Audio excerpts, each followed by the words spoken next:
Press the button, John. When you're done talking.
The subcommittee will come to order a minute early, the record will show.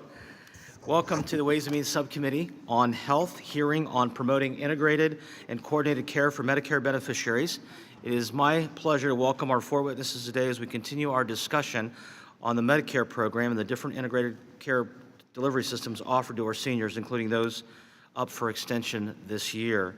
The committee continues to look at ways to reform Medicare and improve the delivery of care for our seniors and people living with disabilities. I think this is a good place to start.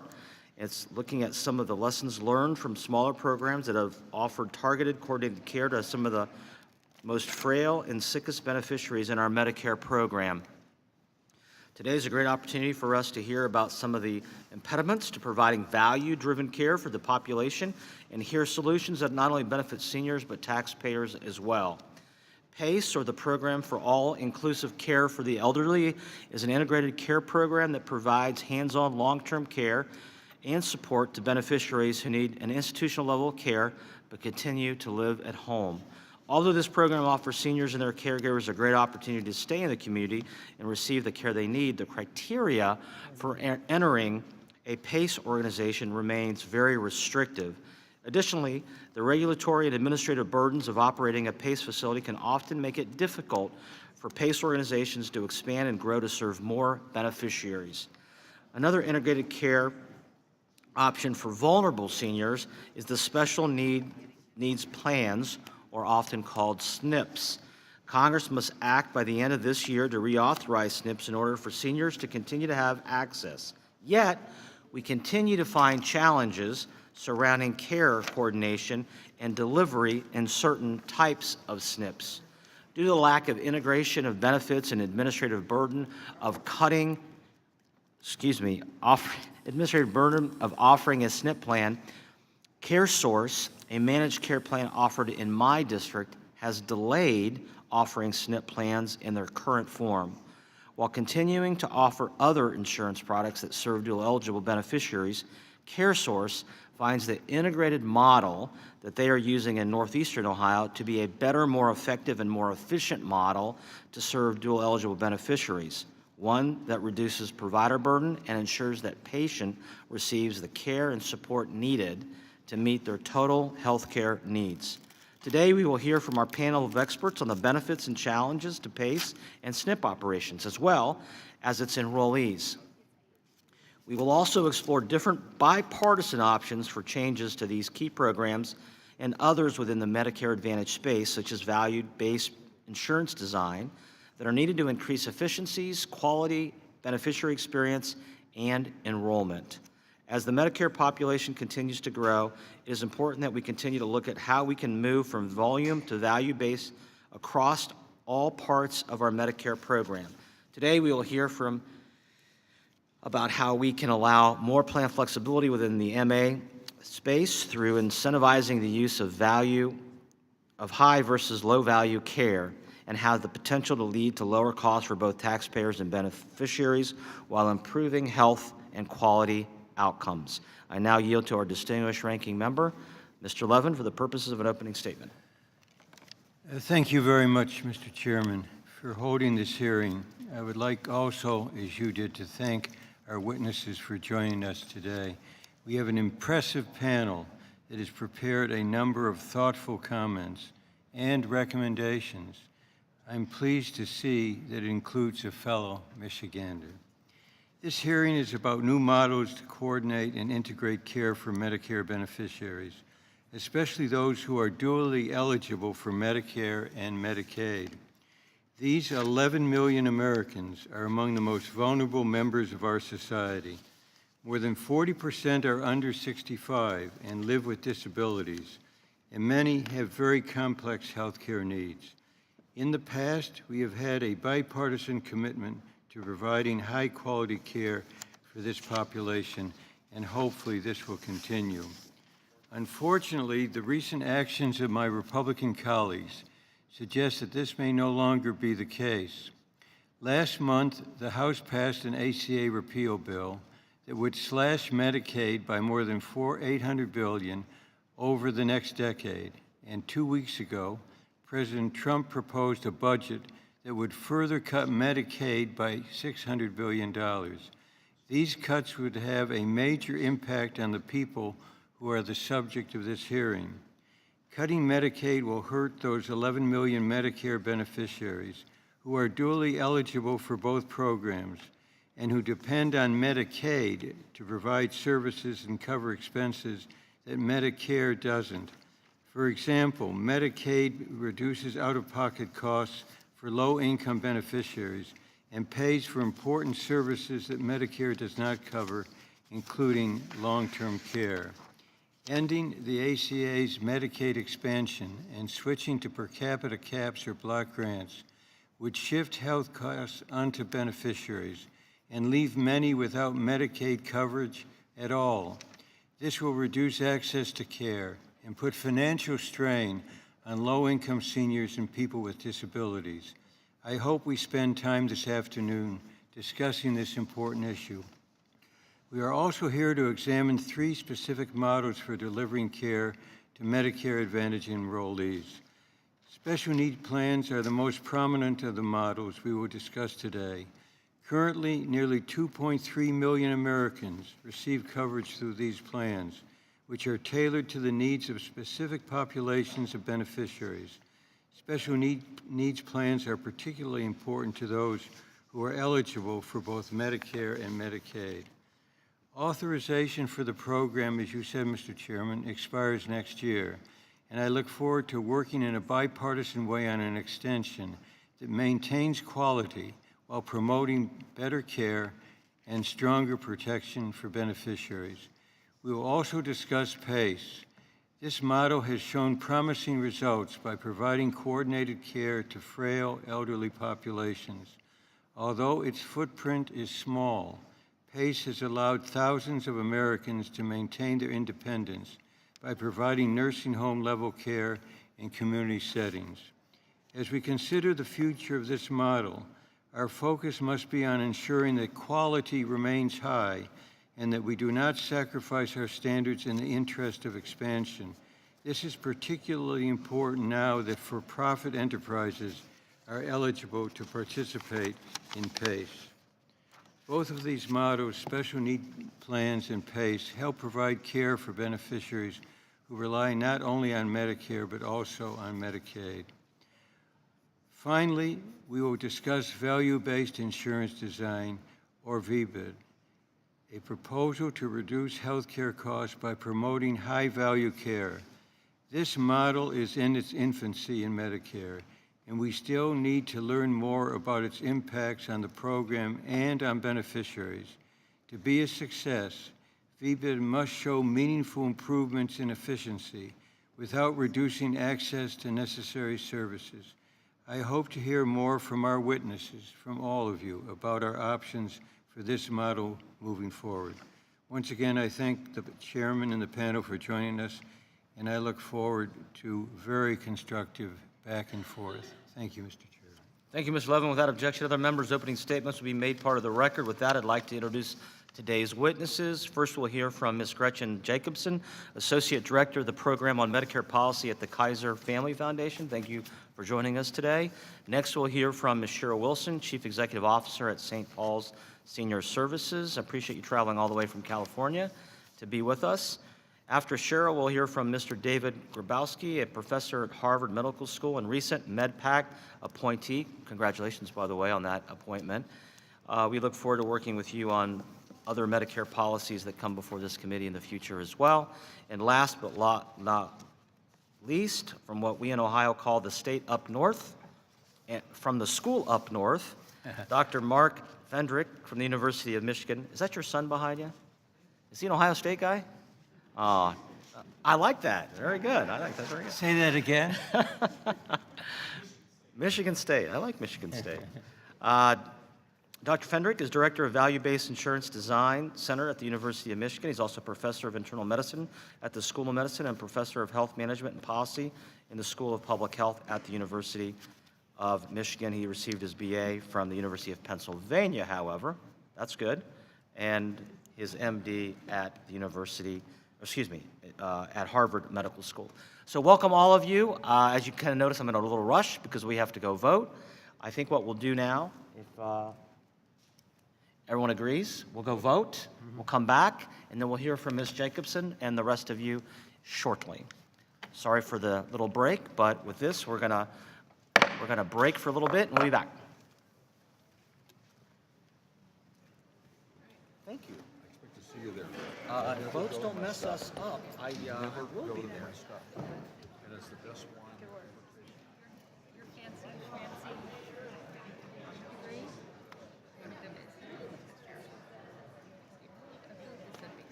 I don't think they left.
Our hearing will resume, and we will get right to our witnesses. First up, Ms. Jacobson, again from the Kaiser Family Foundation.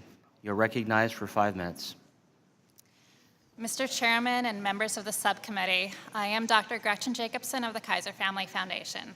I am honored to be here this afternoon to testify on the topic of promoting integrated and coordinated care for Medicare beneficiaries. Over the years, the Medicare program has developed and continues to test new approaches for integrating and coordinating care for high-cost, high-need Medicare beneficiaries in both Medicare Advantage and traditional Medicare. My testimony today focuses on 3 of these approaches: special needs plans, the Program of All-Inclusive Care for the Elderly, or PACE, and value-based insurance design within Medicare Advantage. 2 of 3 of these approaches focus on people dually eligible for Medicare and Medicaid. The 11 million people who are dually eligible for Medicare and Medicaid comprise about 1 in 5 people on Medicare. And these include many of the sickest and frailest people on Medicare. While most dually eligible beneficiaries are in traditional Medicare, about 1/3 are in Medicare Advantage plans. This is a similar share to enrollment among other people on Medicare. Among dually eligible beneficiaries in Medicare Advantage plans, about half are in regular Medicare Advantage plans, and the other half are in special needs plans, or SNPs. SNP enrollment is limited to beneficiaries with specific health conditions or to beneficiaries dually eligible for Medicare and Medicaid. SNPs for dually eligible beneficiaries comprise the largest SNPs and include about 2 million beneficiaries in 2017. While SNPs have been part of the Medicare Advantage program for over a decade, we know little about what additional services or benefits enrollees receive, how well plans coordinate care for high-need enrollees, and the outcomes for high-need enrollees compared to other care options. Like SNPs, PACE programs also receive capitated payments from Medicare. PACE is a provider-based program that was established in the 1970s and is designed for people who need a nursing home level of care but want to continue living in their communities. The extensive literature on PACE suggests that it increases longevity, reduces nursing home care, and reduces hospitalizations and emergency room visits. The biggest challenge with PACE has been its scalability. Most PACE programs are relatively small. Value-based insurance design is another approach for improving the management of patient care in Medicare Advantage and traditional Medicare. Some have proposed using it to allow Medicare Advantage plans to enhance benefits for enrollees with specific health conditions. This would be a departure from current rules, which require Medicare Advantage plans to provide the same benefit package to all enrollees, regardless of their health conditions.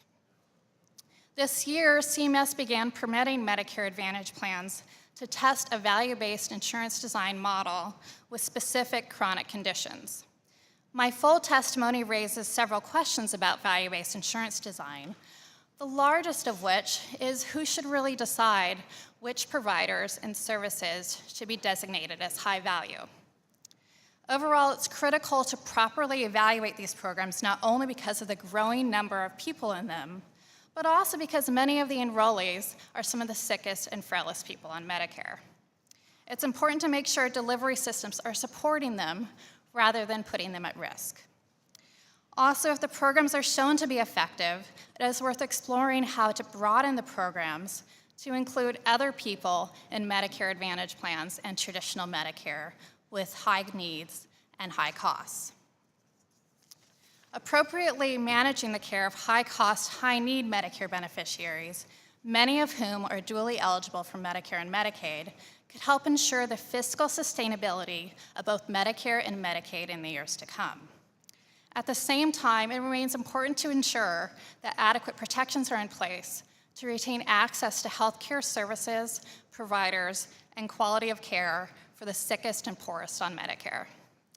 Thank you, Mr. Chairman. I would be happy to answer any questions, and I look forward to working with all members and staff of the subcommittee on these issues in the future. Thank you, Ms. Jacobson. Ms. Wilson, you are recognized for 5 minutes. Thank you. Good afternoon. Thank you, Mr. Chairman Tiberi and Ranking Member 11, and other distinguished members of the subcommittee. I am Cheryl Wilson, Chief Executive Officer of St. Paul's Senior Services and St. Paul's PACE in beautiful sunny San Diego. I represent the National PACE Association here today and their 122 PACE organizations with 233 sites in 31 states, serving over 42,000 participants each day. So what is PACE? PACE is the gold standard for integrated care. PACE stands for the Program of All-Inclusive Care for the Elderly, a community-based health and social services provider which receives a capitated payment rate to serve a frail set of Medicare-eligible frail seniors, all of whom are at nursing home level of care but are still being cared for at home by the PACE team. We are an insurance company and the care provider. The average participant is 77 and lives with multiple chronic, very complex conditions, limiting their activities of daily living. 50% have some form of dementia, but through PACE, 95% live at home. Even more challenging, at St. Paul's PACE, 50% of those we serve live at home all alone. Along with our PACE, St. Paul's Senior Services is a full-service, nonprofit organization established in 1960. We provide retirement homes, HUD housing, assisted living, memory care, day programs, skilled nursing, and now housing for homeless seniors. PACE keeps frail seniors in their homes and communities by providing timely, clinically appropriate treatments and social supports. PACE participants experience a high quality of life and optimal medical outcomes with lower costs. 2 weeks ago, I had lunch with a lady enrolled in our PACE program. She had all her belongings wrapped securely in a plastic bag. She told me her other stuff was outside, all wrapped up because of bugs. She shared with me her multiple major medical conditions and her inability to get out to grocery stores or to her doctors for visits. Thus, she had a history of visiting the emergency room every 2 to 3 months, which she hated because of the long waits, all the hubbub, and the fact that no one ever spoke to her, rather only about her and over her. She said she was getting to like the PACE staff, but it was taking time to believe that they could be so nice and really mean it. In fact, this participant had spent the first 3 weeks in PACE sitting outside the building, with care being delivered either to her at home or on the bench outside due to her paranoia and fear of exploitation. She finally agreed to have her home treated for bed bugs and other infestations, to receiving personal care and to having her belongings wrapped up until she was willing to give them up for 3 days of freezing, which was needed to eliminate all the infestations. In the meantime, this lady was provided with home care, home-delivered meals, daily home medications, twice weekly personal care at the PACE Center, weekly physician visits, social services, psychiatric interventions, and many other ancillary services. In the 4 months she's been with PACE, this lady has not experienced a single emergency room visit. In fact, a study we did showed that in the first year of PACE, patient hospital visits declined 73%. PACE serves many frail elders and individuals with disabilities today, but we could serve many more. The decades-old PACE regulations must be updated immediately. While CMS has issued a proposed rule, it is yet to issue the final rule. Similarly, CMS could support PACE growth by implementing the congressionally granted pilot authority to serve new populations with similar needs and medical complexities. We ask CMS to move the pilots forward quickly.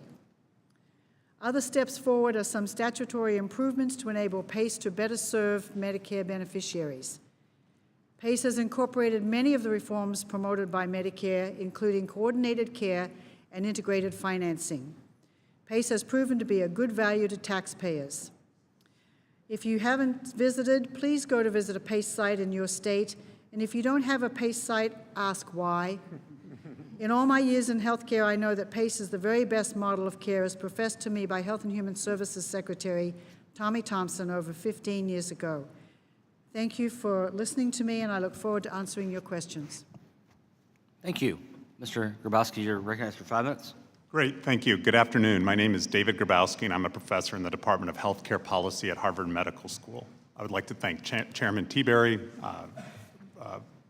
Ranking Member Levin, and the distinguished members of the committee for giving me this opportunity to speak today. This testimony is derived in large part from the academic work I have done related to integrated and coordinated care for Medicare beneficiaries. Before I begin my substantive remarks, I would like to emphasize that my comments reflect solely my beliefs and do not reflect the opinions of any organization I'm affiliated with, including MedPAC, to which I was just appointed to last month. Mr. Chairman, we all share the policy goal of coordinated, high-value care for dual-eligible and chronically ill Medicare beneficiaries. Under traditional Medicare fee-for-service, dual-eligible beneficiaries have 3 health insurance cards, Medicare, Part D, and Medicaid, and with 3 very different sets of benefits. Ultimately, this fragmented model of coverage does little to encourage cost containment or high-quality care. Under an integrated model of care, enrollees ideally have a single set of comprehensive benefits covering a range of services. They have an individualized care plan with a coordinated team of health providers that encourages care in less restrictive, lower-cost settings. Medicare Advantage Special Needs Plans, or SNPs as they are called, are one potential way to achieve this type of financial and clinical integration. SNPs were authorized in 2003 with the idea of attracting a different type of beneficiary into Medicare Advantage. Today, over 2 million individuals are enrolled in SNPs, which is greater than the number of Medicare beneficiaries in all other integrated care programs combined. SNPs enjoy some unique regulatory advantages. As such, it is vitally important that we understand whether there's anything truly special about special needs plans to justify their unique status.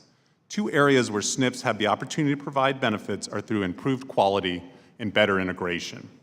In terms of quality, the research is somewhat mixed when comparing SNPs with traditional Medicare Advantage plans. The findings depend on the type of SNP. Institutional SNPs, or I-SNPs, perform better than other plans on the available quality measures. Dual-eligible, or D-SNPs, perform better when they are strongly integrated with Medicaid, but very similar to other plans when less well integrated. Finally, chronic condition SNPs, or C-SNPs, generally perform no better and often worse when compared to other plans. In terms of integration, if the dual-eligible SNPs are going to offer a truly integrated product, they need to both clinically and financially integrate with Medicaid. As a bit of history, the first generation of D-SNPs had little integration with Medicaid.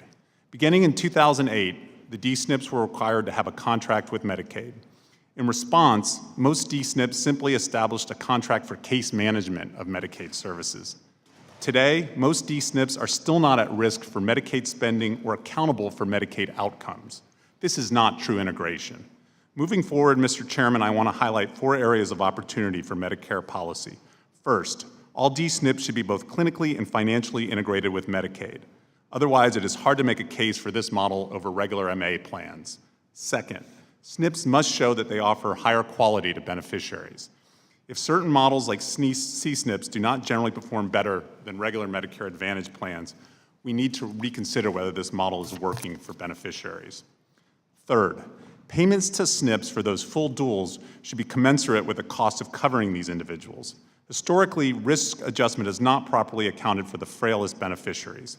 CMS recently adjusted payments upward for the full duals to address this issue.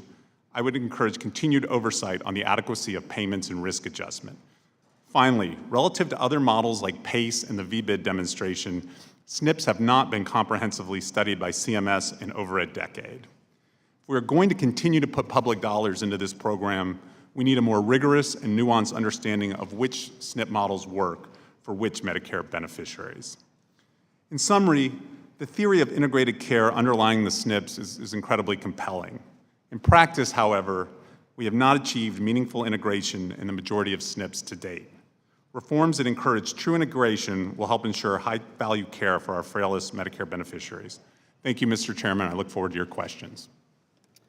Thank you. And last but not least, the gentleman from up north, as we would say in Ohio, Dr. Fendrick, you're recognized for 5 minutes. Good afternoon, and thank you, Chairman Tiberi, Ranking Member Levin, and members of the subcommittee. I am Mark Fendrick, a practicing primary care physician and a professor at the University of Michigan. Go Blue.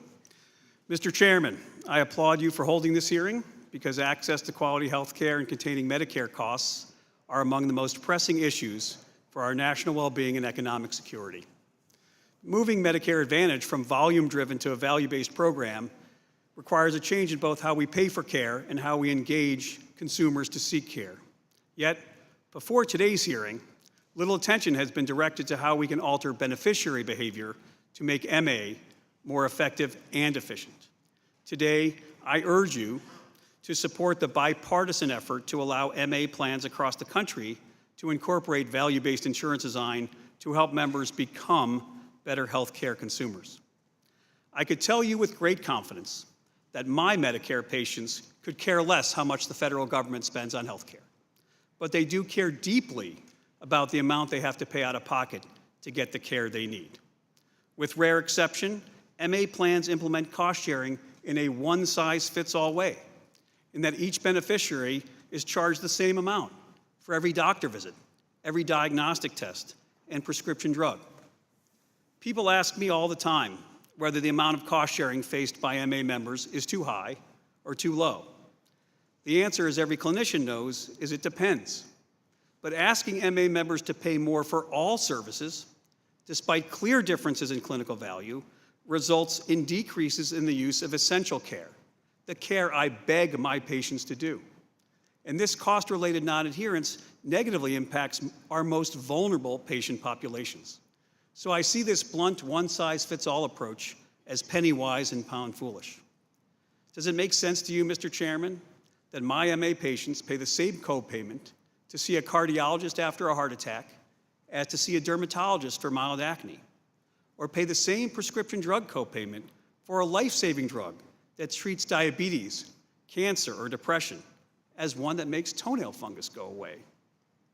Realizing that MA beneficiaries use too little high-value care and too much low-value care, I endorse a clinically nuanced cost-sharing approach as a potential solution. Clinically nuanced value-based insurance designs set consumer cost-sharing levels to encourage the use of high-value services and providers and discourage the use of low-value care. For the record, I support high cost-sharing levels, but only for those services that do not make MA beneficiaries any healthier. Led by the private sector, VBID is implemented by hundreds of public and private employers, several states, and will soon be incorporated into the TRICARE program. The integration of VBID into MA has garnered broad multi-stakeholder and rare bipartisan support. I would like to acknowledge subcommittee members Diane Black and Earl Blumenauer, whose bipartisan leadership on this issue led to the 2015 announcement of the MA VBID model test, a 5-year program that allows designated plans, now in 7 states, to reduce cost sharing for specific services and providers, but only for those beneficiaries with specified chronic conditions. In January of this year, 9 MA plans successfully launched disease-specific programs combined with enhanced benefits to help people manage their chronic diseases. Responding to interest from MA plans in other states, CMS added 3 more states to the demo starting next year. So due to the VBID success in the private sector, the TRICARE pilot, and nationwide interest in the MA VBID model test, bicameral, bipartisan legislation has recently been introduced to allow MA plans in all 50 states the flexibility to allow MA plans to set beneficiary cost-sharing levels on clinical value, not price, of medical services. It is my hope that the subcommittee supports the national expansion of VBID and MA, which when coupled with other promising integrated models like the PACE program discussed today, could result in healthier Medicare population, which motivates me as a physician, and more efficient federal expenditures, thus serving the best interests of American taxpayers and future beneficiaries. So it's my great pleasure to support the Medicare program, and I'm happy to work with the subcommittee further and look forward to hearing your comments and answering your questions. Thank you. Thank you, Doc. Not bad for a Michigan guy. Thank you. Ms. Wilson, just a thought on the PACE program. I think we'd all agree that most of us, as we age and become elderly, would prefer to remain in our homes as we age. And ensuring that Medicare beneficiaries have the option to safely stay in their homes, along with the right support system, is obviously important, but it often requires a dedicated caregiver who can help with household needs or transportation or meals. Caring for that elderly family or friend can be awfully difficult at times and can take a toll both mentally and physically and sometimes actually financially. Can you expand on that, comment on that, and give us your thoughts? One of the challenges is to keep the person, the participant, the patient at home because that's where they want to be. But it is challenging. 95% of all PACE participants, however, do live at home, and that's across the country. The way that happens is because the interdisciplinary team meets on a daily basis, and the needs of that person at home are just as important as the medical conditions that are treated once they come into the clinic. So taking care of things at home, such as meals, house cleaning, grab rails in the bathroom so people don't fall, all of those things are very important. The social components of healthcare are just as important to save dollars on the healthcare side and to make keeping somebody at home efficient and effective is the key to PACE. Mr. Grabowski and Ms. Jacobson, if you could comment on this. You specifically spent quite a bit of time in your testimony on the dual eligibles. Dual eligibles are auto-assigned Medicare prescription drug plans in several states, including my own state of Ohio, and they're allowed to auto-enroll dual-eligible beneficiaries with opt-out parameters in the D-SNP plan specifically. Can auto-assignment lead to higher beneficiary enrollment, in your opinion? Can auto-assignment be used as an incentive, maybe, to fully integrate their benefits in the D-SNPs? Yeah, maybe I'll start. There was actually some early experience with auto-enrollment or passive enrollment in the SNPs. Several states actually had their beneficiaries. Texas would be an example, Arizona, Minnesota. About 50,000 beneficiaries were automatically or passively enrolled into the D-SNP. So there was some early experience that it actually worked. I think it can increase enrollment numbers. I'd be wary of saying it's going to get, it will get a broader selection of individuals in, so it gets around some of the risk selection issues that many of us have been so concerned about, that plans may be cherry picking or attracting certain types of beneficiaries. I would point, however, to the work we've done on the Financial Alignment Initiative, the CMS demonstrations for the duals. We looked at 8 states, and all of those 8 states use passive enrollment or auto-enrollment. And it turned out only about 25% of eligible duals stuck. So that means 75% opted out. You'll be happy to hear, Mr. Chairman, the state that did the best was Ohio, actually. Wow. Yeah, about 2/3 of beneficiaries remained in the dual demo. Ohio did a very clever thing by first enrolling individuals passively into Medicaid in a first stage, and then doing Medicare in a second stage. On the other end of the spectrum, New York had the lowest enrollment at 5%. There, they coupled their enrollment process with counseling and required each new beneficiary to actually go through counseling. That turned out to be a mistake, in that a lot of individuals didn't want to undertake the counseling and hence opted out of the program. Okay. So I guess passive enrollment will work to bring enrollees in. It'll bring in a more diverse group of enrollees. I think the challenge is that it won't get everyone. And I do think how you design the passive enrollment, the Ohio-New York difference, really matters. Thank you. Jason? I agree, and the financial alignment models do provide a precedent for this. There is, you do need to really consider, though, that more than half of dual eligibles have some sort of mental impairment or cognitive impairment. So it's really important to consider not only that they have a method of opting out, but also that they know about it and that they're aware of it. And this is very difficult when you're talking about a population with schizophrenia, Alzheimer's disease, and other mental illnesses, to make sure that they really understand that they have another option that they can go to. Great point. Doc, you mentioned the CMS VBID demonstration. And in your opinion, if you could expand on, is that the demonstration is set up in a way that allows Medicare Advantage plans that the necessary flexibility for them to reach the full benefit of the VBIDs? So that's a great question, and it's important to point out that, as mentioned in Dr. Jacobson's remarks, is that when Medicare was introduced in 1965, one of the foundations was this non-discrimination clause that every American in Medicare have the same benefit design. And as all clinicians and like Representative Black know, that medicine is unbelievably personalized and moving rapidly in that direction, down to the level of the gene. So we have argued that people should be treated differently and given access to different care, most notably an eye exam, which should be more easily assessed by someone with diabetes than someone who doesn't. And it was quite a task, and I thank this subcommittee for the leadership to have this waiver be the first ever to allow a Medicare recipient with a specific condition to have a different benefit design than someone else, allowing precision medicine to be aligned with benefit design. So important step forward.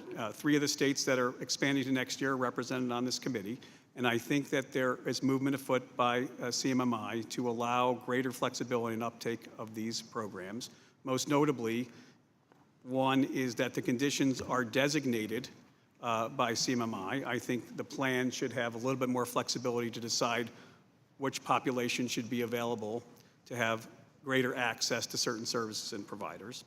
I think that we should allow the plans to expand the services that they can reduce cost sharing for across the entire spectrum of care. And I think given that the fiscal responsibility that we must attend to with any changes in Medicare is, say, we can't always spend more and we often have to cut back. And given that most of the blunt instruments get people to use less of all care, I think it's important now for Medicare to walk very slowly and carefully into the area of reducing the hundreds of billions of dollars of Medicare expenditures that don't make one beneficiary any healthier. There is a new initiative called the Choosing Wisely program, which has launched over 40 clinical specialty societies, naming specific services that maybe we're doing too often and spending too much money on. So broader spectrum of services, more flexibility on the specific conditions, and start to pay attention to the fact that while the best part of the demo is making high-value services more accessible, to be fiscally responsible, we have to start thinking about clinically driven reduction of low-value care. Thank you. With that, Mr. Levin is recognized. Thank you, and again, welcome. Just a word on integration. As I look about us, the 4 of us Democrats on the committee at the time of ACA were in the vanguard of those who sought to have more integration, more bundling, all kinds of concepts. And some of that was built into ACA, in part, I think, because of the efforts of some of us here on the committee. Let me just say a word about the interaction between Medicare and Medicaid, because when we have been debating healthcare reform, there's been very little attention to that. So I'd like us, I guess, Ms. Jacobson, you referred to it and others might comment, just how important it is and the potential impact of reduction of Medicaid on dual eligibles and others who are in like positions. If you could, it can be complicated, but I think can also be stated rather clearly. Why don't you try? What's at stake when we talk about dramatic decreases in Medicaid as in the bill that passed here and then the president's proposal for an additional, $600 billion? Okay. Like you said, this is a very complicated issue and could have a wide range of effects. One thing that that a per capita cap like that would do is it does lock in historic spending. So For example, while it would adjust for the changes in the number of people who may be on the program, it would not necessarily adjust for the services that a state may want to provide to the people in the program. So for example, if it would like to shift more people into community-based services, which seniors prefer, it may not have the financial flexibility to do so without cutting back on other benefits. It would be more of a trade-off financially for a lot of states because the mix of services they provide to some extent would be constrained. It would affect, most importantly to note, that 1 in 5 people on Medicare also receive benefits from Medicaid, most of whom received cost sharing and full Medicaid benefits as well. So this would affect a significant share of people on Medicare. Anybody else want to comment on that, Mr. Group? Sure. I assume we'll talk a lot today about the adequacy of payments on the Medicare side of the SNPs. If we're not contributing enough on the Medicaid side, if there's shortfalls there, that's also going to lead to access problems, quality of care problems. And a lot of my research has suggested when you underfund Medicaid, that cost shifts causes spillovers to Medicare. So you underfund nursing home care or care in the home or the community. That leads to more Medicare finance hospitalizations for dually eligible individuals. So to think about these programs as being in their own silos is a mistake. For the dually eligible individuals, how we finance and deliver Medicaid services matters for Medicare spending and outcomes, and the opposite obviously is true as well. How we pay for and deliver Medicare services matter for Medicaid outcomes and spending. They're linked, and so you can't think about them separately. So any kind of cut in Medicaid will have impacts for the Medicare program as well for the dually eligibles. Anybody else want to comment on that? Medicaid pays about 65% of a PACE participant's capitated rate. And so Medicaid is a very important piece. I think each state will have to look deep into their souls and decide how those Medicare dollars are going to be expensed and to which populations, because there are many populations other than seniors who receive Medicaid funds. I think it's going to be a very difficult decision, and I think those of us who serve seniors will be faced with very difficult decisions, and I think we will have to be very creative because I don't see any of us wanting to cut back on any services for seniors going forward. Thank you. You bet. Thank you. Before I recognize Mr. Roscom, I just want to remind members that we do not have jurisdiction, though we'd love to have jurisdiction in the Medicaid program. Mr. Walden and Dr. Burgess would not like that, so if we could kind of focus within our jurisdiction. With respect to that, Mr. Roscom is recognized for 5 minutes. Thank you, Mr. Chairman. Admonition received. June is Alzheimer's and Brain Awareness Month, and it's no surprise to anybody on this panel the devastating nature of this disease. 6th leading killer in the U.S., 5 million Americans are suffering from it, and some folks suggest that it's the most expensive disease in the United States that people are suffering with. One of our colleagues, Representative Sanchez, and I have been working on legislation that would authorize a CMS demonstration in terms of a general approach on this. So that's all to say there's a lot of interest in how all these things have an interaction with Alzheimer's in particular. Dr. Jacobson, what's your insight or what's your perspective on how many Alzheimer's patients are enrolled in SNPs, and in your opinion, what are the benefits that these plans have for Alzheimer's patients and their families based on your experience? We actually don't have the data on how many Alzheimer's patients are enrolled in SNPs. That's possibly something that we could look into, and I could get back to you or your staff after this hearing. Okay, that would be helpful. Yes. So we really don't know to what extent what additional services and benefits are being provided to all SNP enrollees, including people who have Alzheimer's. So it's really difficult to say what they're actually receiving that's helping them in the SNPs. Okay. Anybody else have a perspective on that?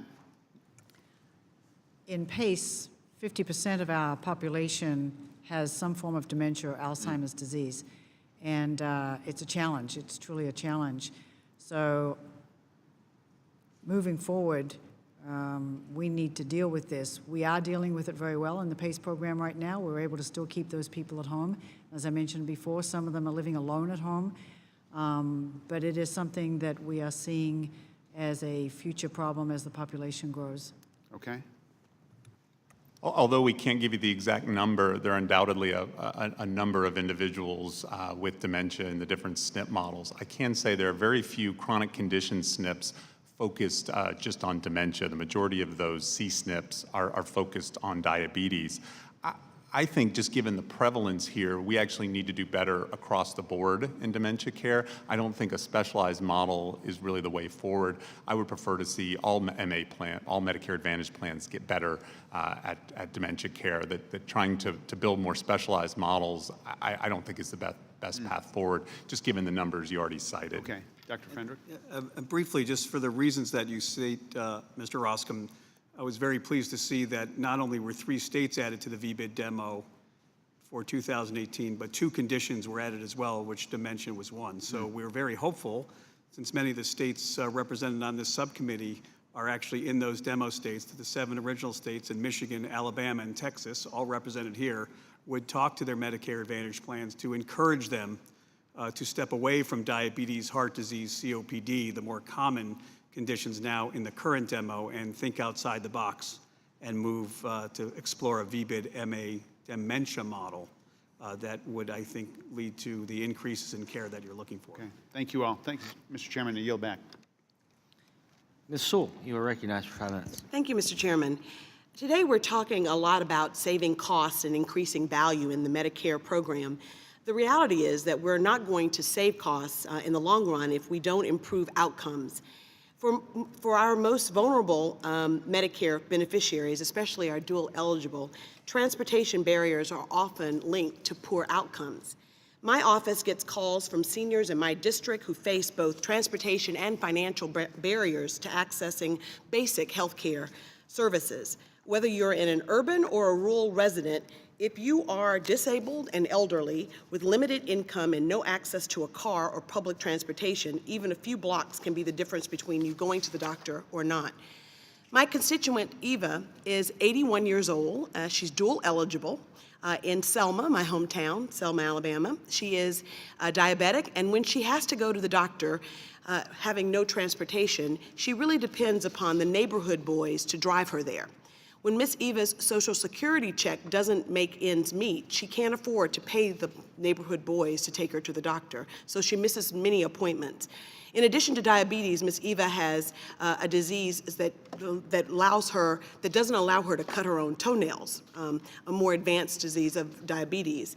And so often, many times, she has to continue to have this very painful procedure done. She can't get it done at home because they're so afraid that something would go wrong with her diabetes. So she can't walk oftentimes. For diabetes, foot care cannot be ignored like this of Miss Eva. She often ends up at the emergency room having no transportation. Mr. Chairman, stories like Miss Eva's are more common than they are rare. This is not sustainable for patients or for the system as a whole. As I've said before, we aren't going to reduce costs until we improve outcomes. Had Miss Eva been enrolled in a plan that provided transportation services or had been educated on the resources available to her through non-emergency medical transportation, her emergency room visits would have been prevented. As you mentioned, Ms. Wilson, PACE organizations provide care in the home and transportation services to providers in the community. PACE organizations expand and improve on other services available, which are often inaccessible for frail and elderly populations like Miss Eva. The PACE program, however, is a very small program in my home state of Alabama, and in fact only services 200 Alabamians and is not available in Selma, Alabama, so Miss Eva cannot take part in it. My question is to you, Ms. Wilson. In your testimony, you talked about a story about a lady enrolled in your PACE program that made me think of Miss Eva. I know that in California, you have access to a broader range of transportation than we do in Alabama. And my question is, do you believe that there are areas around the country where the program, PACE program, would not work, or where the program has not been successful? Likewise, what are the greatest barriers to expansion of the PACE program or special needs plans in rural communities like Selma? Thank you for that example. That's very touching. Transportation is very definitely one of the greatest needs for our seniors because it isolates them. They can't get to the grocery store, they can't get to the laundromat, they can't get to the doctor. And emergency room visits are the response to that. So you're absolutely right. Transportation can be provided by PACE. Can PACE be provided in Selma? PACE can be provided anywhere. So rural communities are not disadvantaged, even though when you look at where your programs are, where the PACE programs are, they're mostly in urban areas and not in rural communities. There are quite a few in rural communities. It started as a pilot project under CMS, and they have been very successful. And most of those services are provided into the home with professionals going to the home because travel distances are a little bit longer than in urban areas. But still the services need to be provided, and they are provided more often by community service providers rather than PACE employees doing it in the center itself. So I would encourage you to encourage your state. Part of the problem is the difficulty in starting new programs, the cost, and the time frames to start new programs. And if we could all work with our state representatives and also with the CMS representatives to help speed up the process, there would be many more PACE programs across the country. Thank you very much. I yield back. Thank you. Mr. Smith is recognized for 5 minutes. Thank you.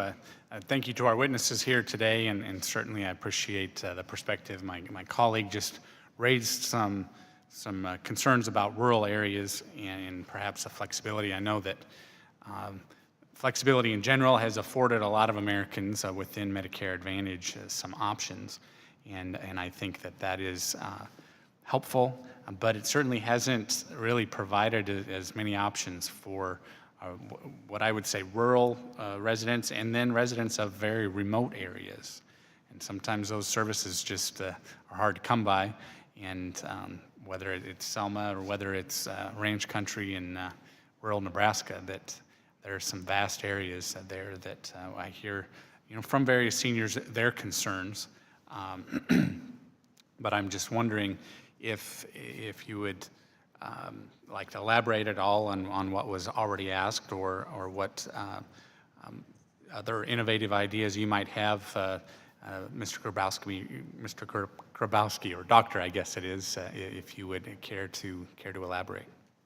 Yeah, so I'll start by saying the special needs plans are national models, especially the institutional SNPs and the dual eligible SNPs are definitely in all markets. The chronic conditions SNPs are largely concentrated in the South, but the point you raise is a good one. They're much more prevalent in urban relative to rural areas. I think there's two sets of explanations here. There's sort of supply side explanations and demand side, and I think a lot of us, there are a lot of stories like Ms. Eva where I do think there's a lot of demand for these models, and so I think I find that less compelling. I think it's more of a supply side story, whether it's kind of payment issues, regulatory, just the economics of trying to have a plan that's more diffuse in a rural area. So I do think that's an area, assuming the models meet the other criteria we've been talking about today, like fully integrated with Medicaid and all these other conditions, we definitely need to address this issue around rural areas. Sure. And I think your question brings up this point about extending healthcare coverage to a broader segment of healthcare services. As you can see in my testimony, the VBID-MA demo model focuses on high-value services, high-value providers, but we worked very, very hard to include expansion of supplemental benefits. So I see patients like Ms. Eva every week, and if for some reason we figure out a way to get her medications or get her specialty visits, but she has no way to have transportation to them, the whole thing falls apart. So one of the more interesting aspects, as we hope the MA demo goes nationally, that instead of maybe saying that you should go to this hospital or use this medication, that maybe the demos will focus on these supplemental benefits like transportation and other types of services that may not be considered in the sweet spot of the realm of typical insurance designs. Sure, thank you. Because I think there are a lot of great stories to tell about overall access and affordability within a fiscally responsible way. It's just that there are still some gaps out there. So if anyone else care to comment? Yeah, I'll also comment that, I mean, in Medicare Advantage plans as a whole, the penetration rate in places like Nebraska is fairly low, and it's generally lower in more rural areas. So this really raises the question of, well, Medicare Advantage plans in certain models, like SNPs, have been pretty successful in proliferating in urban areas, but like you said, they really don't exist as much in rural areas. So it deserves some consideration of how to develop these models more broadly and make them more available perhaps to people in traditional Medicare as we learn more about what actual benefits help people. Very well. Thank you. I yield back. Ms. Chu, you're recognized for 5 minutes. Ms. Wilson, I have visited my local PACE in Southern California, and I was so impressed by the level of care that was there. They have 2,300 participants. This is the program called Ultimed, and they have 2,300 participants through 8 centers in the greater Los Angeles area, 73% of which are dually eligible for Medicare and Medicaid. And I could see that these are some of the most vulnerable patients. The average enrollee has 9 separate medical diagnoses and has impairments in 4 activities of daily living, such as eating, bathing, walking, and dressing. And nearly 30% of Ultimed's enrollees have Alzheimer's or related dementia. 89% are from racial and ethnic minority groups, and 75% are monolingual. Ultimate succeeds because it's dedicated to serving the entire patient rather than focusing on one symptom at a time. And as a result, their enrollees have higher immunization rates, lower emergency room and hospital admission rates, and shorter hospital stays than their peer groups. And 97% of Ultimate's participants are able to remain in their homes with the assistance of care from PACE providers. Now, Ms. Wilson, in your testimony, you noted the importance of the interdisciplinary team in the PACE model. Can you discuss how patients with comorbidities, like the majority of patients served by Ultimate, are served by this interdisciplinary team? Yes, the interdisciplinary team is the heart of PACE. It is a group of 11 professionals, most with advanced degrees, who sit around the table and discuss each and every patient and each and every condition or situation that may come up with that particular patient. And everybody there is a part of the team, an equal partner, including the driver, including the nurse attendant, including the physician, the physical therapist, the dietitian, the master's level social worker, the recreational therapist. All of those people sit around the table and more as is needed. And they make decisions about the person in the best interest of the person, not in the best interest of the finances of the organization, not in the best interest of staff. Sometimes the family best interests also weigh heavily. How will the family deal with the situation that's under consideration? And so the interdisciplinary team is the heart of the program. When I first started becoming involved with PACE, having been in healthcare for many, many, many years, I thought, oh my gosh, think of all the dollars that are sitting around that table every morning. And I didn't really think that that was going to be a good use of many professionals' times. Over the 10 years that we have been providing PACE, I have absolutely changed my mind. It is the heart of the program. It is the reason that PACE is so effective, and it is the reason that it is cost effective, because the care is given at the level that is needed before there is a major crisis, which necessitates a hospitalization or other very high-cost care and services. Thank you. Thank you so much. Dr. Jacobson, I wanted to address the issue of mental health disorders and the seniors that are enrolled in Medicare Advantage. CareMore Center, a Medicare Advantage provider in my district, developed the Brain Health pilot program in Southern California that sought to treat individuals with dementia-related problems. And this pilot used teams of practitioners, including a neuropsychologist, a neurologist, pharmacist, and dietitian, to educate patients and caregivers about the risks of neurological disorders and how to address them. So the pilot found that the wraparound services had a profound effect, and there was a 55% increase in reported falls and 38% decrease in emergency room visits. But as a former clinical psychologist, I'm particularly interested in the ability of special needs plans to provide coverage and care for individuals with mental and behavioral health issues. You noted in your testimony that about 1% of CSNP patients are enrolled in plans to specifically treat their mental illnesses. What information do we have, if any, about the beneficiaries enrolled in CSNPs and DSNPs for mental illness? To answer your question directly, we don't have that data.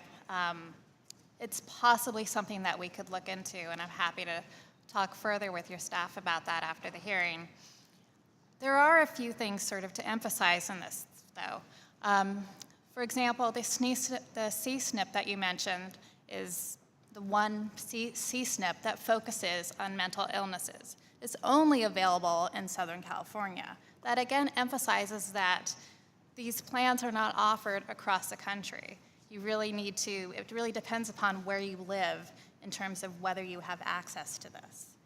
We don't know, or at least offhand, as to how many people with mental illnesses are in SNPs overall.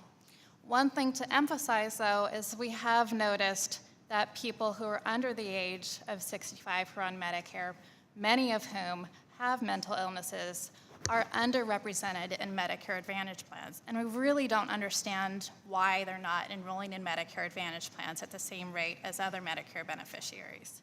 Similarly, people who are over the age of 85 are also underrepresented in Medicare Advantage plans, many of whom have Alzheimer's. So it really raises questions about what's actually going on in the Medicare Advantage plans, and we need more information as to how they're actually treating mental illnesses and what they're offering the beneficiaries. The gentlelady's time has expired.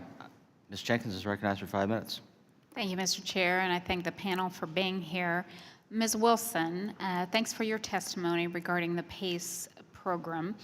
In Kansas, just down the street from my Topeka office is Midland Care Hospice. It operates a very successful and growing PACE program. In September of last year, they expanded their PACE program into Wyandotte County, which is in the Kansas City metropolitan area. And they created a new grieving adult support group. And I'm very pleased that they were able to do that. I really admire their work and compassion for their patients and hope that they'll be able to continue growing and offering services to more Kansans.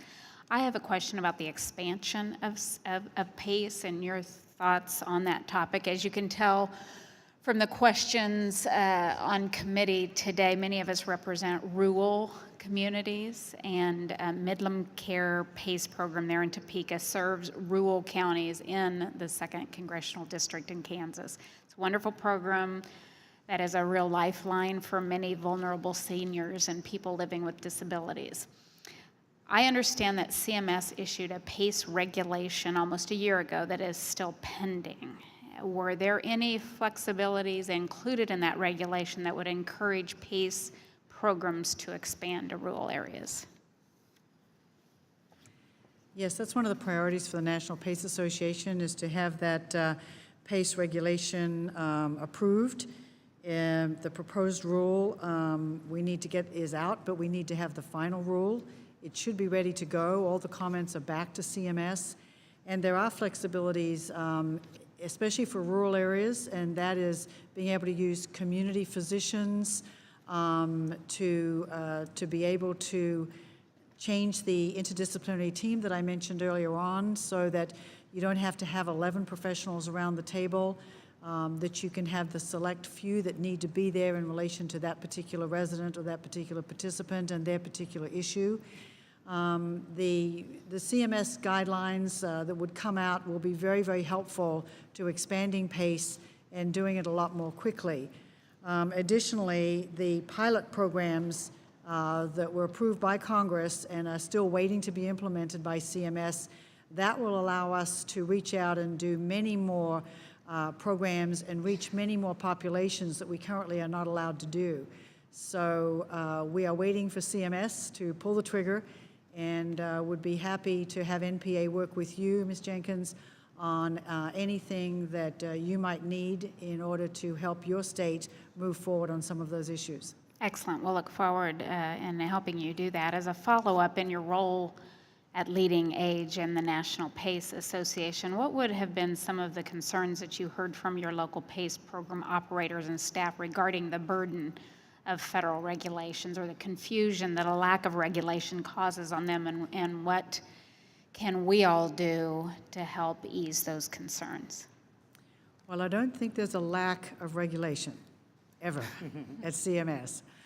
But the changes in regulations, let me just put it this way.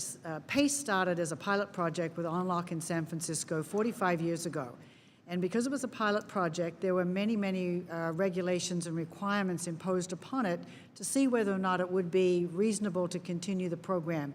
It obviously was reasonable, and 20 years ago, the first regulations came out, and they have been in place now, the same regulations, and it's time to take a look at those regulations and to make the changes. National PACE Association has made recommendations. We have worked with CMS to look at those regulations and to make improvements and changes to help PACE to be able to grow, to simplify the regulations so that PACE programs that might serve Ms. Eva, as was mentioned before, might be able to flourish.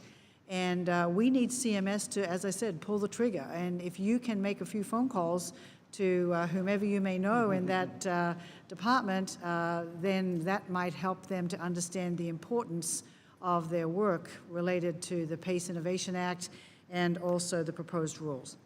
Thank you. Mr. Chairman, I yield back. Thank you. The gentleman from California is recognized for 5 minutes. Thank you, Mr. Chairman. Thank you for holding this hearing, and thanks to all the witnesses for being here. I think this is one of those rare occasions where we found something that everybody on the committee, irrespective of which side of the dais you sit on, agrees. And I think there's plenty of examples of us working across the aisle to try and facilitate ways to ensure that folks can get health care at home. And you see it in some of the telehealth legislation that Ms. Black and I wrote, and there's just a number of examples of that. And the PACE program is right up that alley. So I want to thank you all for what you're doing and the testimony that you're bringing forward.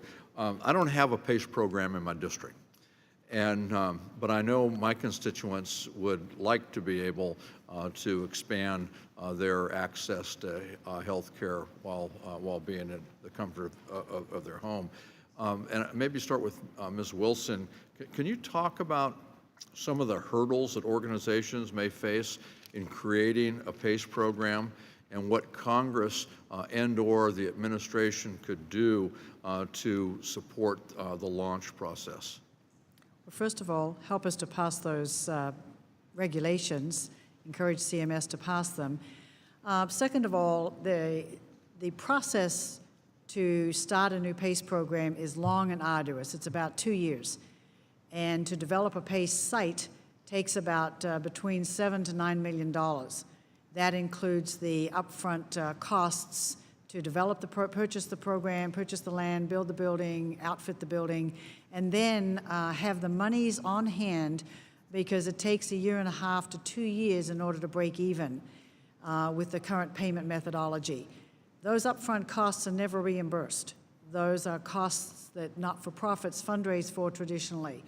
The other concern is in starting a new PACE program, there is, CMS came out 1.5 years ago saying that they had a new way for applications to be approved and submitted and then approved. The new way is once a quarter, there is 1 day, 24 hours, when you may submit electronically your application. And if you miss that time frame by 1 minute, then you must wait another 3 months. the timeframes that are lost because some consultant didn't get their report in by 2 p.m., so, you know, in California, so that you can submit it by close of business to CMS 5 p.m. back here on the East Coast, is a real challenge. And we are trying to open another site in our area in San Diego, and the biggest concern of all of our staff, in fact, the greatest fear, is they will miss that one day when they, quote, push the button. And if they miss that push the button, that's another 3 months delay. That's costs that we will be incurring for another 3 months, for which we will receive no reimbursement, and we will not be able to open our program. And it will delay the entire program by at least 6 months. That is for a program that's already up and running, and we are just asking for an expansion. Now, if you look at somebody that wants to come to your area and start a PACE program, and they're starting the 2-year journey, if they forget to press that button or miss that date because of a consultant report, then they are going to be delayed, and that is time and money. That is why people don't want to do PACE programs. It's not that they don't want to do them. It is just so onerous to start a new program that it's almost self-defeating. CMS puts up so many barriers to beginning a program that it's incredibly, incredibly hard. Anyone else like to add anything? Everybody concur? How about qualified personnel, qualified practitioners? Is there difficulty in finding folks? At a PACE center? Yeah, or a PACE center. We hire, on average, at our centers in California, 70 professional, that's graduate level, degreed people, and on average between 25 to 35 entry-level positions. That would be food service workers, care attendants, other positions, day centers, CNAs, et cetera, that perform that level of work. But on average, 70 professional clinical personnel who serve these people on a daily basis. Thank you. Yield back. Thank you. The gentleman from Texas is recognized for 5 minutes. Thank you, Mr. Chairman. I just have a few questions about the Medicare Advantage plan and its growth that's taking place. I have a district that around the Dallas-Fort Worth area, it's suburban Texas, but I have a 30% participation rate of my Medicare eligible. There's 30% of that population is in Medicare Advantage, and that number seems to be growing. I think, Ms. Jacobson, you did a report. I'm working off of some of your work from last year. My question is there any correlation, and yet Mr. Smith over in his district has like a 5% people that participate in Medicare Advantage that are only 5% that are eligible to do it. Is there a correlation between, when you look down through everybody's district, is there any correlation in the participation in these special programs that we're talking about today? Is there a correlation between the participation of in Medicare Advantage in those districts, or are they more prone to have? Mr. Corbello has 60% of his Medicaid eligible people take Medicare Advantage. Is there any correlation between any of those figures as it relates to these special programs? Yes, there's a correlation, to give a very straightforward answer, because part of why Medicare Advantage penetration and enrollment rate really differs across the country, one of the reasons is due to firm experiences in those parts of the country and just history of managed care in those parts of the country, which really differs across the country. And another reason is payment rates. And both of those reasons would apply to both regular Medicare Advantage plans as well as special needs plans. And it makes sense that the more plans that are offered, the higher enrollment likely is going to be in those areas. So, which we do see that the more plans that are available in an area tend to be areas where enrollment is higher. So in that sense, yes, you do see more SNPs in areas where you see more regular Medicare Advantage plans. And we have looked at the growth in Medicare Advantage enrollment nationally as well as in different counties. And in many counties where Medicare Advantage enrollment used to be relatively low, it has been growing pretty quickly. But in other counties, you still see pretty low Medicare Advantage enrollment and relatively few plans. So there is quite a difference across the country. Any other comments? I completely agree with that. And I just wanted to piggyback that just because an area has a strong Medicare Advantage penetration and that leads to greater growth in the special needs plans doesn't mean that Medicaid is able and willing to play ball alongside it. And I think that's a really important point, that in order for these models to really work, you need a robust, SNP market, special needs plan market, but you also need that Medicaid state Medicaid plan to be willing to play with them. And I think that's been one of the real challenges with this model, is that the SNPs have sort of followed Medicare Advantage plans, but not necessarily. Some states, they're like Minnesota, there really is a robust kind of Medicaid side to this market, but that's not everywhere. And I know we don't have any jurisdiction over Medicaid. Yeah. Is there a correlation between the states that expanded and the participation in these programs? That is not something that we've looked at, although I would emphasize that it's for Medicare Advantage and for SNPs, it really is a county by county issue. It is not a state issue. So parts of Texas even have relatively low Medicare Advantage enrollment. But obviously other parts of Texas have relatively high Medicare Advantage enrollment. And you see that in many states. Thank you. Thank you. The gentleman from Oregon is recognized for 5 minutes. Thank you, Mr. Chairman. I appreciate our having this conversation. Dr. Fendrick, appreciate having you back.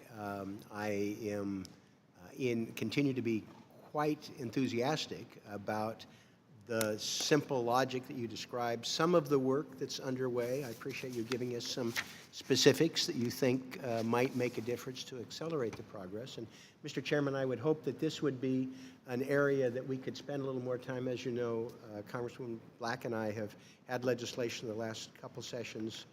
We're fans. We think that this can be advanced outside the scope of some of the things that get us tripped up around here.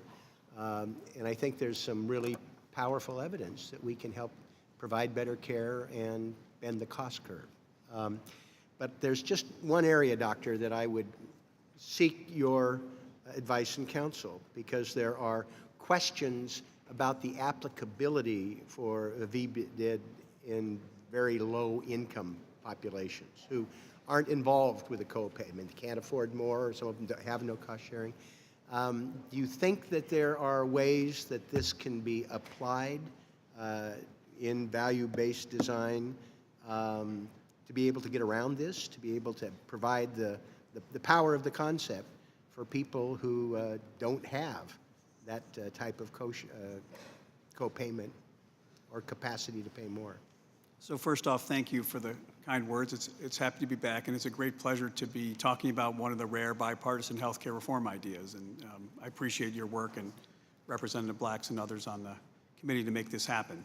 So we have studied the impact of increases in cost sharing, because that's what's largely happened in this country. And it comes as no surprise, and you don't need advanced degrees like my fellow panelists to know that if you make people pay more for something, they'll buy less of it, and poor people are impacted by higher prices than rich people are. So we have focused very, very much on those people with multiple chronic conditions and those who are economically vulnerable, and have basically tried to implore public and private payers, if you can't extend VBID principles to everyone, you should probably extend VBID principles and lower cost sharing to the people who would benefit the most, and those are the sickest individuals and those who do not have economic resources. The good news, as we heard, such as the PACE program, there's been already integration of VBID principles to make sure that those who cannot afford essential services can. That doesn't mean it's happening all over the nation. I think it's particularly germane regarding prescription drugs in this program, and we have focused a lot of our attention on trying to extend this clinically nuanced cost-sharing issue to the issue of Part D drugs. We know that there are a lot of low-income Medicare beneficiaries who are either cutting their pills or taking them every other day or not taking them as their doctor or nurse practitioner prescribed the way they do that. And there has been external influences like patient assistance programs and charity programs to help bridge that gap. It is our hope that if value-based insurance designs are put in place, whether it be for middle income or low income, that those services that are deemed to be highest value would have zero cost sharing, regardless of income, which is the case for many preventive services in Medicare now, much of the credit from this committee.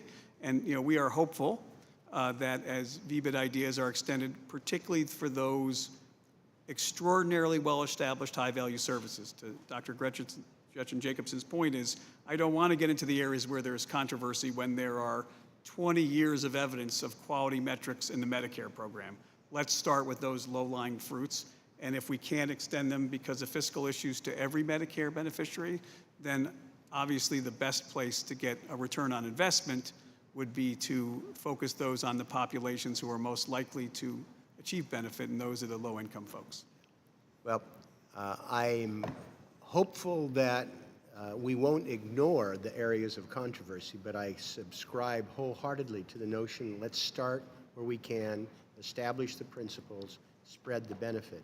Right. But having a sense of how we can develop the nuance for the lower income, where there might be some way of having a more powerful incentive, or some of the nuance through the program administration. If you could lend some thought I'll just quickly say that not being a legislator or a lawyer, not understanding all the regulations. In the commercial sector, where the VBID experience is much better studied and wider implementation, there are public and private employers that are extending greater subsidies to employees who are, say, hourly compared to salary. There is I understand. I just would like your reflection at some point about where there is no cost share, very low income, how we can refine perhaps that incentive. Mr. Chairman, thank you. I appreciate the conversation, and I hope that we can dig a little deeper here. This is very helpful. Thank you. Me too. The gentleman for Wisconsin, Mr. Khan, is recognized for 5 minutes. Thank you, Mr. Chairman. I want to thank our panelists for your testimony here today. I represent a very large rural western Wisconsin district, and we're kind of proud in Wisconsin for some of the unique pilot SNP programs that we have, especially with the dual eligibles back home. We've got about 26% penetration with MA plans. Those numbers have been going up, even in the large rural area.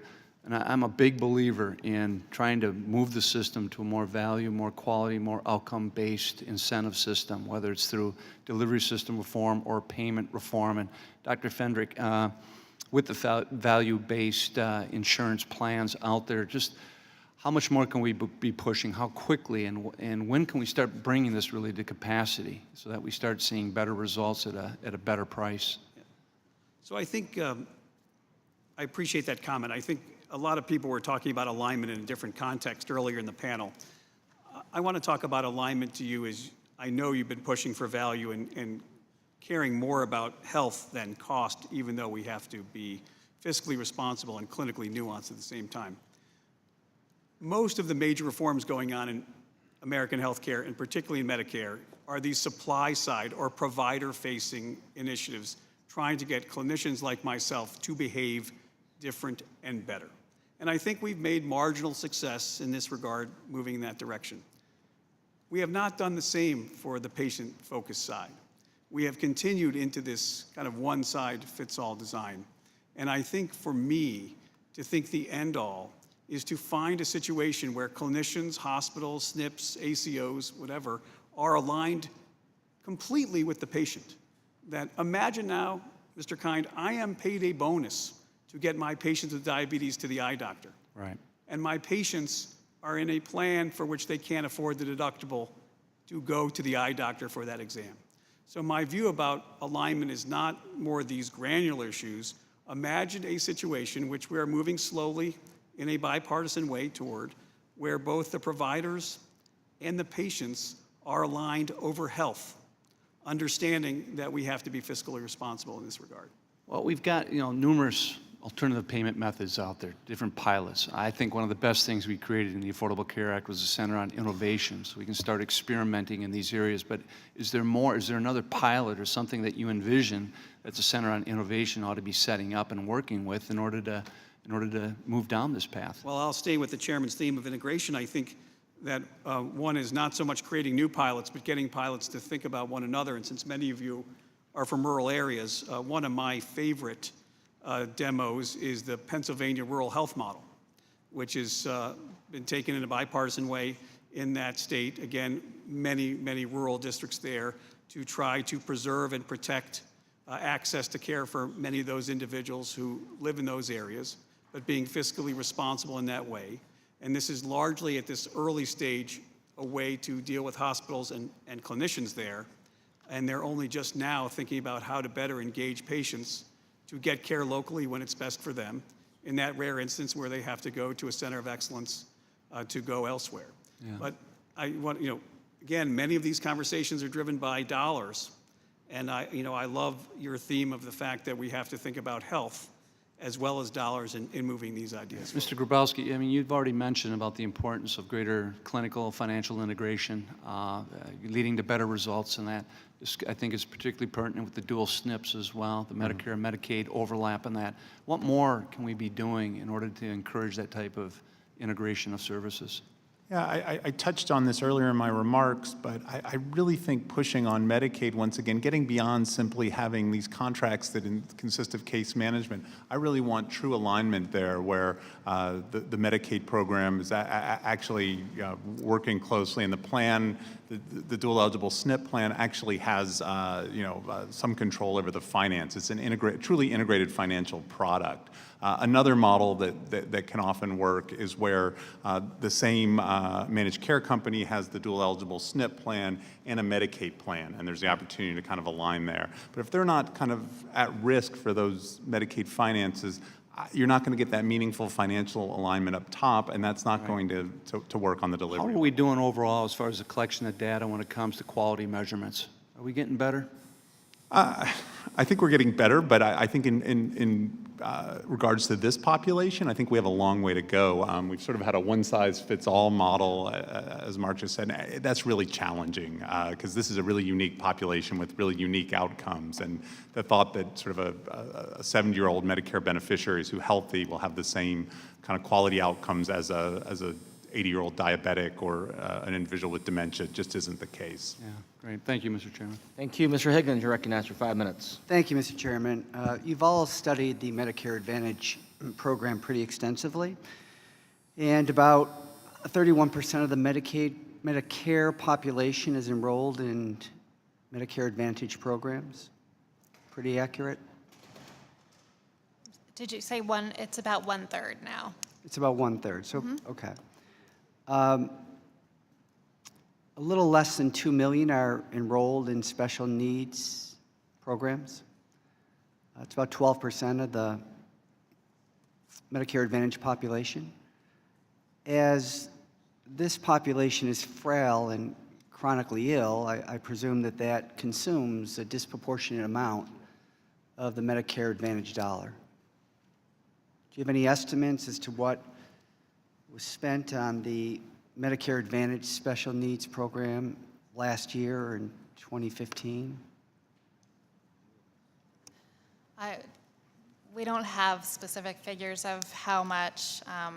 That's not publicly available data of how much specific plans receive. Well, why wouldn't that, I mean, it's a public program. Why wouldn't that be, if we're looking at designs for greater efficiency in the delivery of services and lowering costs, it would seem to me that the amount of money that we spend each year would be readily available, because that would be an important number to either conclude that we're doing well with it or we need to do better. So in the past, CMS has released some data on the bids of Medicare Advantage plans which would help to get at how much they are paid. The issue is that it's not, the data that's been released is not granular enough for us to look at how much SNPs in particular have been paid. And Could even we more safely so- assume then that it's got to be a very high number as compared to the rest of the Medicare Advantage population, right? Yes. Okay. Medicare Advantage is administered by private insurance companies. Right? How big a player is United Healthcare in the Medicare Advantage special needs plans? United Healthcare is the dominant insurer and firm offering the institutional SNPs. They also offer many chronic care SNPs. Is 20 to 25% of the special needs population on the Medicare Advantage program, are they covered by United Healthcare? A fairly significant portion, yes, are covered by United. Do you know what's going on with United Healthcare right now? Yeah. United Healthcare is the United States Department of Justice has just joined a lawsuit against United Healthcare for allegedly defrauding the Medicare Advantage program out of hundreds of millions and potentially billions of dollars in each of the last 10 years. When we look at, designing a program to discover ways, value-based insurance design by using financial incentives to promote cost-efficient, high-value, rather than low-value healthcare services, it would seem to me that that is a major issue. As students of the Medicare Advantage program, are you familiar with the details of that investigation and its implications relative to funding that program? I'm not picking on you. I mean, I'm well aware that the investigation is ongoing. are the other private insurance companies that are involved in the Medicare Advantage program for special needs, are they also being looked at? Or also defrauding, overcharging the American taxpayers in Medicare Advantage under the special needs program? I do not know what other companies are currently being looked at that have not been announced. What I would emphasize is the Medicare Payment Advisory Commission, as you may know, has done a lot of work looking at coding intensity. I understand. This is fraud. This is stealing money from the American people in the Medicare Advantage program. It's a different issue altogether. I yield back, sir. The gentleman's time has expired. Mr. Meehan is recognized for 5 minutes.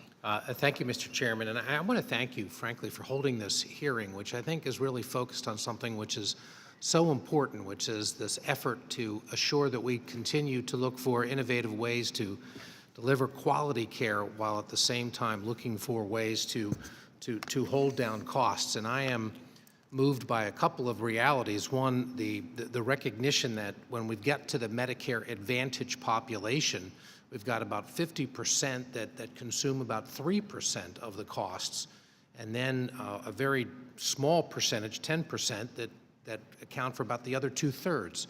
So we know we're dealing with a very targeted population to begin with. And what I found actually is sort of heartwarming and is sort of counterintuitive. You would think that Medicare Advantage, it sort of falls disproportionately, that the wealthier you are, the more likely you are to purchase the plans. And yet, to the extent that I've been able to look at it in my own district, they have been, people who have taken the time to invest in getting these plans, and not always people of the highest means. So there's a an effort on the part of those who want to be consumers of it. But Dr. Frederick, I want to focus on what your testimony was earlier about this being directed towards the patient, not just specifically the payer. One of the things that we are looking at is legislation that would create more flexibility in the to prevent chronic illness or improve care coordination, the kinds of things. How do will you speak to that issue of flexibility that you'd like to be able to see so we can deliver to this chronic group and really not just cost savings, but it is quality. It's these people are better off. Right. So excellent points. So first off, it's healthcare is very complicated. Who knew, right? So it's been a long-standing fact that a significantly small portion of populations in Medicare and commercial, right, they expend a very, very large part of the healthcare pie. Most of the fabulous innovation that's going on that allows me to better treat these patients, and I congratulate Congress for the bipartisan passage of the 20th Century Cures Act, which allows even a greater influx of innovative funds to allow me to take care of my patients better. So that's all well and good for those of us who are trained to improve the quality and length of life. Almost all of these innovations, with very few exceptions, come at a significant expense, which requires that tension that I prefer you to have than I do, which is we want to do the best for our patients, but we also have to be fiscally responsible, which you mentioned very clearly in the call of this hearing. So as the practice of medicine moves forward at a rapid pace, Star Wars, we have precision medicine, we have genetic medicine. The delivery system, in my opinion, is like the Flintstones, right? So the delivery system has not been able to catch up to the incredible science that we've had. So we have one of two choices. One is that we slow down the innovation in the Star Wars medicine, which I would not advise, or we continue to have conversations like we're having today and have experts like I have to my right to think about ideas that allow us to have the delivery system catch up to the precise example that you raise. And again, going back to 1965, there was this important issue to make sure that every Medicare beneficiary had the same benefit design. I would argue, 2017 and beyond, given that we can't give all things to all patients, that instead of blunt instruments, a much better approach would be one that's individualized, similar to the situation that we heard in the PACE programs. Actually, this is part of the legislation is to create supplemental benefits for those that are chronically ill, sort of to address that. Do you think that would go towards the objective that you're articulating? Absolutely, and again, it's baby steps, but the initial VBID MA demo not just includes services and providers. CMMI was very, very careful to follow advice from this committee to allow the demo plans to extend supplemental benefits as part of the demonstration package. So a broader view. Thank you for your testimony. Mr. Chairman, I yield back in light of the time. Mr. Reed, recognized. Thank you, Mr. Chairman. I was just going to listen today, but Dr. Frederick, you touched on something, and I want to follow up on my colleague from Pennsylvania on it, looking at it from a beneficiary-patient perspective. So one of the things I firmly believe is that people react to their own fiscal condition. If they see money in their pocket, it seems to generate more behavioral change, in my opinion, than other items in this arena. And so, are you aware of any studies that talk about human behavior and the impact that having a carrot approach to this may have a beneficial income on a reimbursement model? You're talking about, in some of your testimony, for example, the diabetics and having foot and eye exams with no co-pays, that type of thing. Yeah, that's a bottom line financial impact to an individual, but do they really see it? And what I mean by that, I'll tell you a story. When I was a kid, I was raised by a single mom, youngest of 12, and every time we went to the bank to pay the bills each month, she would cash her checks to hold the cash and then give it back. Any type of creative, innovative ways that we could talk about in regards to reimbursing patients for seeing and follow-up care, medication adherence? You get kind of I've even had talks with CEOs of different carriers about even giving them a gift certificate for doing that. And they told me that regulations in New York prevented them from doing that, or maybe they're federal regulations. Does that carry any weight, that kind of nominal type of impact on human behavior? Do you think that could change the curve? So I should bestow a degree of behavioral economics for that. I mean, David and Amen. others are experts here on that. So, Well, let's go to David too after you, but so please, first from your off, patient perspective. The Kaiser Family Foundation has all this information, a lot of good information in the testimony and elsewhere to answer these types of points. I do believe strongly that particularly in the low-income folks that we talked about earlier, that something as low as $1 matters. So I have seen Medicare Advantage patients who are faced with $4 copays for drugs that everyone in the exam room knows will be meaningful changes, but you never want to be in the situation to either pay rent, buy food, or fill your prescription, which is why we argue for these types of things. But I want to make sure, since you brought, it's not all things for everyone. I would like to start with those conditions and those services for which there is no doubt that they should be prescribed and used in those situations, which is where the nuance comes in. In some commercial settings, we have gone beyond free, and we have actually paid people to do certain things like quit smoking or take their prenatal vitamins or other types of things. And we've seen a positive change. We do, but right? we also have what I call the frozen carrot, that if people are given an advantage in lower cost sharing to do certain things and they don't, they should also be accountable for that They behavior get the as well. stick on that side. So I call it a frozen carrot. I'd rather call it that. A frozen carrot, very good. David, could you offer on that? Yeah, absolutely. And you come to Congress and a behavioral economics lecture breaks out here. This is great. As Mark described, I really like these programs. There's been a lot of positive studies. I'm thinking of the work of Kevin Volpe at the University of Pennsylvania, where he's kind of paid patients to take particularly high-value drugs, and it's VBID on steroids, basically, and it's been shown to be very effective in those applications. So I think you raise a really good point, Mark, that accountability is key in these kinds of programs as well. But I do think if there's going to be huge costs to the healthcare system of non-drug adherence here, we want to make certain that we're potentially incentivizing individuals to adhere to their drug. And would you agree, David, that even $1 would matter to a lot of those individuals, change their behavior to adhere to the medication? It absolutely does. You know it does. I want to say one thing that you may find very interesting as the argument breaks out here. In a large commercial experiment, we offered Americans in really good insurance plans who had heart attacks their drugs to prevent their second heart attack at no cost to them. They only took them 50% of the time. So we need to go beyond financial incentives, particularly the carrot, as you described, communication, literacy, transportation, not just drug reductions and co-pays to make this work. They took it more often than when they had to pay for it, but still we have a long way to go. Well, I appreciate that. And being new to the subcommittee, I appreciate to continue to learn on this, and I appreciate the opportunity to participate. Thank you, Chairman. Well, thank you, Mr. Reed. We have about a minute left to go vote, so perfect timing on your part. Dr. Fendrick, Dr. Grabowski, Ms. Wilson, Dr. Jacobson, you guys were outstanding.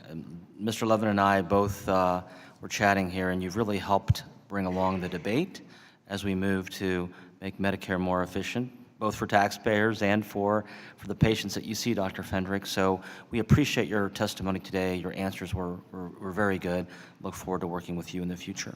With that, please be advised that members will have 2 weeks to submit written questions to be answered later in writing. Those questions and answers will be made part of the formal hearing record.